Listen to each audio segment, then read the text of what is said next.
Hi, and welcome to another episode of my Learning Lightroom series. Now, a common question asked by people who change over to shooting RAW is what the heck is going on? I thought RAW was supposed to be awesome, and when I get them onto the computer, they're rubbish, comparing them to my old JPEG images. And you know something? They're right.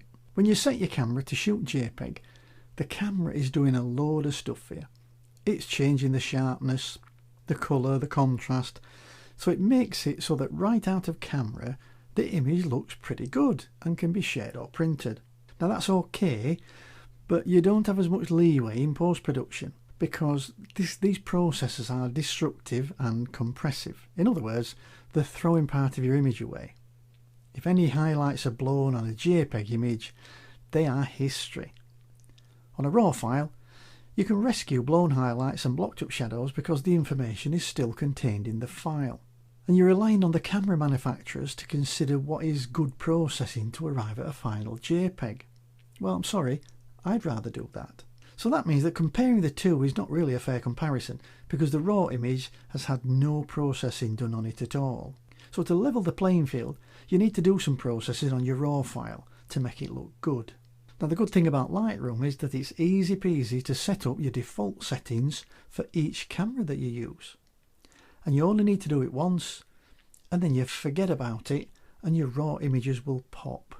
Okay, let's start by looking at what default settings are. When you import an image into Lightroom, some things happen by default in the develop module. So let's go and have a look. One of the most important is in the detail panel and it's the sharpening. I've got a couple of images here. Let's just have a quick look at this one. This is a RAW file. And we can see here that there is some default sharpening that's added.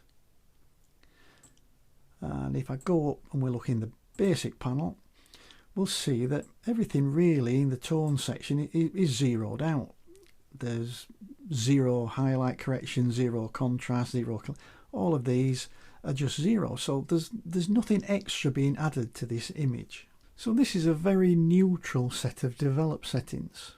So what's going to be better for you is to change some of these so the images come into Lightroom with some adjustments made to the sharpening, contrast, vibrance, so that your RAW images look more like your JPEG ones. Okay. So the first thing to understand is that these settings need to be specific to your camera. So, well, why is this? Well, I've got a couple of images down here. Now, this first one here is one that I took on my iPhone, and let's take it up to fill and get it up to 1:1. Now let's start down with sharpening, so we'll go down to the detail panel and we'll have a look in here, and we can see at the minute there is no sharpening by default.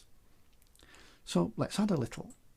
So I can add a little bit of sharpening and you can see that it's having an effect on the image, but very quickly I've got really to too much sharpening. If I start going way overboard, it starts breaking up, and if we go to 2:1, you can see that it looks even worse. You can see there's a load of artifacting and that's all too much sharpening. So really what I need to be looking at is something like maybe 50, maybe as a maximum. Any more and it's just too much. Now sharpening a JPEG like this is way over the top because it's already been sharpened by the camera. Now let's have a look at a high-res image. And here we can see, we'll just zoom back out just to show you the picture, and then we'll zoom back in and just pick an area that's got quite a bit of detail in it. And that's 2:1. Let's go back to 1:1. So we'll leave it about there. And we can see that there is a little bit of sharpening that's being added by default, but it's not a lot.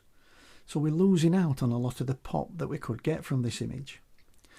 So if I now move the sharpening slider up, you'll soon see that having to effect. And for me, I'm going to somewhere like just over 100. Gives me a good amount of sharpening for this image.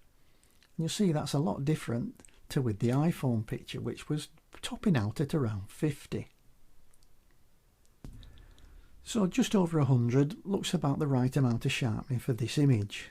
So sharpening for a camera phone is totally different to that for a high resolution image. And the same is true for all the other settings, such as vibrance, contrast, etc. So we really need to make sure that when we import a photo from a camera phone, for example, it doesn't have the same settings that a high-res image does from a DSLR. So we need to be able to make the settings specific to the camera that created the image. So how can we do that? Well, to set this up, we're going to go into Preferences. So we're going to go to Edit and Preferences. If you're on a Mac, it'll be Lightroom and Preferences. And in the Presets tab here, we've got a little tick that if it's not ticked, then it needs ticking to say Make Default Specific to Camera Serial Number. Now just a note here that these are preferences, so the settings are going to be applied to everything that you bring in to all catalogues. If you want something more specific to a specific catalogue, then you'll need to set up a develop preset and apply that on import. Okay, we just make sure that they are going to be specific to your camera. We do that by making sure there's a tick in this Make Default Specific to the Camera Serial Number. When we've done that, we can come out of there. Now what you need to do is to spend a little bit of time and review some of your photos from each of your different types of camera and come up with what you consider to be a set of adjustments that are relevant for each individual camera. And what they'll do, they won't work for all photos, but what you can do is you can get them to work for most photos. Now so down here I've got a picture from my iPhone and one from my 5D Mark II. So let's imagine that these are the ones that I think are representative. So let's start with the iPhone, and I'm going to play around a little bit now. So let's start with a bit of sharpening, and as before, I think around the 50 is about the sharpening that I will need for most of the images that come in from my iPhone.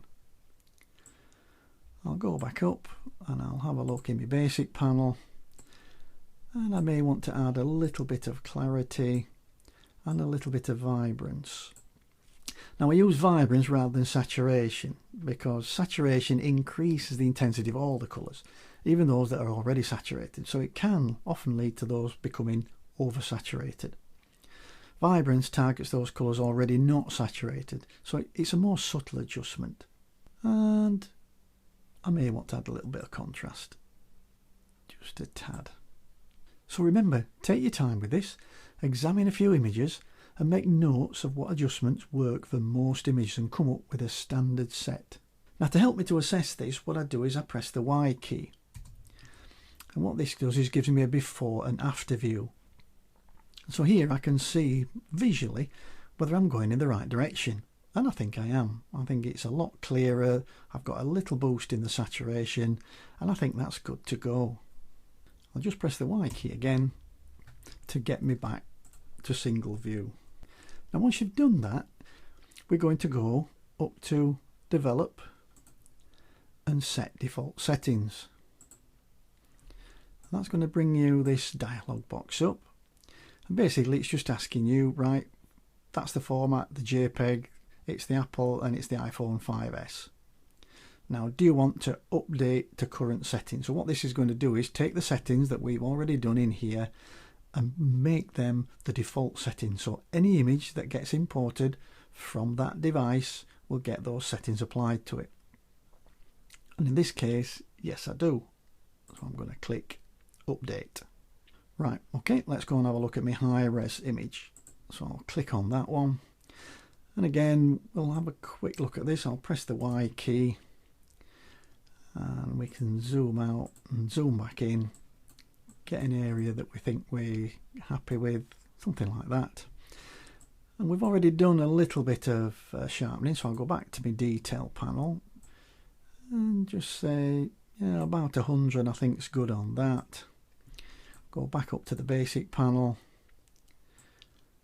and maybe add a little bit of clarity, a little bit of vibrance, and possibly a tad of contrast, something like that. So I can see a difference. I like this one better. If we zoom out, maybe a little bit more vibrance, just to warm it up a little bit. Yep, I think that's good. So now I'm going to go back up to Develop, Set Default Settings. But this time it realises that it's my 5D Mark II with this serial number. And I'm going to click update to current settings. So now anything that's brought in from my 5D Mark II will have those settings applied to it. So that's how easy it is to set up your default settings in Lightroom. Now this will make a big difference for those of you who have recently switched over to shooting RAW from JPEG, or if you already shoot RAW and you didn't know about this. It should really take your post-processing time down. So that's it. Thank you so much for joining me in this episode. Please remember to subscribe to my YouTube channel, where there are many more free resources. I'll catch you in the next video. Bye for now.